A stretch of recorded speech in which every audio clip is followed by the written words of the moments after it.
보건의료기본법 일부 개정 법률안은 김윤 의원, 강선 의원이 각각 대표 발의한 2건의 보건의료인력지원법 일부 개정 법률안과 김미애 의원, 이수진 의원, 서명옥 의원, 안상훈 의원이 각각 대표 발의한 4건의 보건의료기본법 일부 개정 법률안을 통합 조정한 것으로 주요 내용을 말씀드리도록 하겠습니다. 이 수급추계위는 보건복지부 장관 소속으로 보건의료인력수급추계위원회를 설치하도록 했습니다. 기존의 보건의료정책심의위원회가 보정심의라고 부르죠. 수급추계위원회의 추계 결과를 존중해 보건의료인력별 양성 규모를 심의하면 보건복지부 장관이 교육부 장관과 협의할 때 그 심의 결과를 반영하도록 하려는 것입니다. 실제 조문에 존중하여야 한다, 반영하여야 한다라고 되어 있습니다. 또한 수급추계위원은 보건의료 공급자 대표단체, 수요자 대표단체 및 관련 학계가 각각 추천하는 전문가를 위촉하되 공급자 대표단체가 추천하는 위원이 과반수가 되도록 하고 위원장은 학계 추천위원 중에서 호선하도록 했습니다. 보건복지위원회 차원의 입법공청의 진술인 12인 중 무려 7인이 공급자 대표단체 과반 이상 전문가 추천에 대해 우려를 표했습니다. 그럼에도 불구하고 의료계 수용성을 높이고자 내린 결단입니다. 부칙으로 공포한 날부터 시행하되 의사인력의 수급추계 및 양성규모 심의는 2027년도 이후에 의사인력에 대해 적용토록 하였습니다. 2026년 관련해서는 교육부 장관이 어떤 발언과 조정을 했는지 아마 잘 알고 계실 거라고 믿습니다. 온 국민께서 불안과 공포 속에 고통받으셨던 또 지금도 받고 계신 의료 대란의 원흉은 바로 2,000명이라는 숫자였습니다. 이 의료인력 수급추계위원회 설치 법안이 대표 발의된 이유이기도 합니다.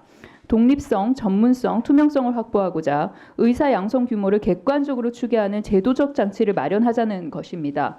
그간 의료계 역시 과학적 근거와 민주적 절차를 담보해달라며 표면적으로는 수급추계 기구 설치를 요구해왔습니다. 의정 갈등 해결의 단서가 될 수 있다는 신락 같은 희망을 품기도 했습니다. 제1법안소위원회 위원장으로서 국회 보건복지위원회 심사 과정에 의료계의 수용성을 제1원칙으로 삼았습니다. 그럼에도 불구하고 몇 번의 계절이 바뀌는 동안 대한의사협회는 반대를 위한 반대에만 힘썼을 뿐입니다. 오히려 사직전공의와 의대생이 복귀의 명분을 찾기 위한 좋은 시점마다 지연 전략에 충실했습니다. 24년 9월 처음 법안이 대표 발의된 이후 의료계 반대로 12월 법안소위 상정이 불발됐고 1월 21일 첫 법안소위가 열렸습니다. 계류시켰습니다. 의료계 입장을 더 담아내자는 뜻이었습니다. 2월 입법공청회 일정을 잡았습니다. 2월 14일 열린 공청회 참고인 12명 중 무려 6명이 의료계 추천 인사였습니다. 그렇게 뒤이어 열린 2월 19일 법안소위에서 또다시 법안을 계류시켰습니다. 의료계 목소리를 한 번 더 들어보자는 의지였습니다.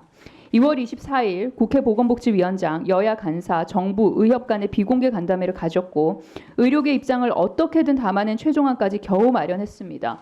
그런데도 의협은 자신들의 입장은 전혀 반영되지 않았다라는 답만 내놨을 뿐입니다. 2월 27일 무려 3번째 법안 소위를 열었습니다. 이제까지의 논의를 토대로 가능한 최선의 안을 여야가 합의로 의결했습니다.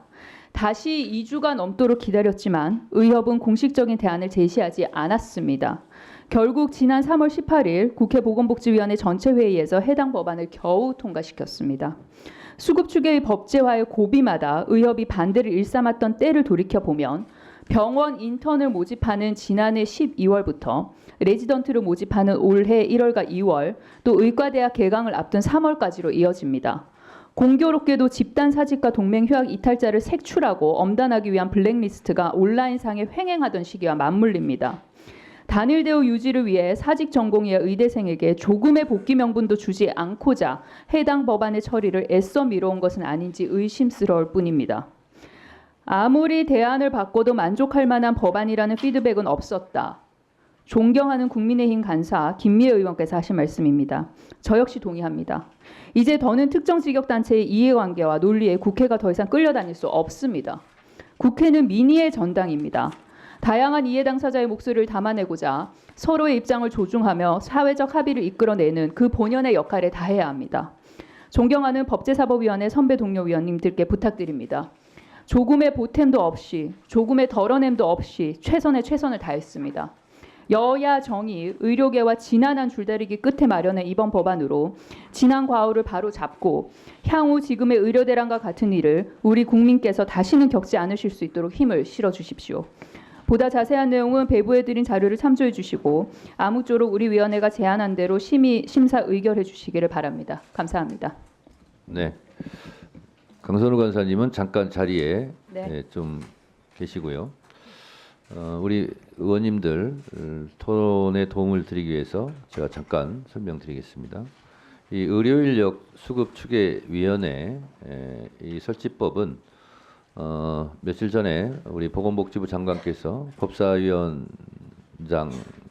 오셔서 설명까지 해주셔서 여야 정의 이것은 합의한 내용이다라는 말씀을 드리고 그동안 낱마처럼 얽혀있던 이 의정 갈등, 의대정원 2,000명 증원으로 인한 파생된 여러 문제가 아직도 해결되지 않고 있는 가운데 이 의료인력 수급 추계위원회를 설치한 이 법이 통과가 되면 나름대로 의대생들도 복귀할 수 있는 작은 명분도 될 수 있고 또 의료 인력을 좀 예상하고 또 위원회에서 마련한 증원 인력에 대해서도 전망이 가능하고 하는 것에 대해서 일종의 해결책을 모색하는 중요한 계기가 될 수 있겠다 이런 생각을 저도 갖게 되었고요. 복지부 장관님, 네, 제 말에 동의를 하시죠? 예. 네, 동의합니다. 그래서 여야가 또 정부가 일치된 의견을 가지고 있다라는 점을 사전에 말씀을 드립니다.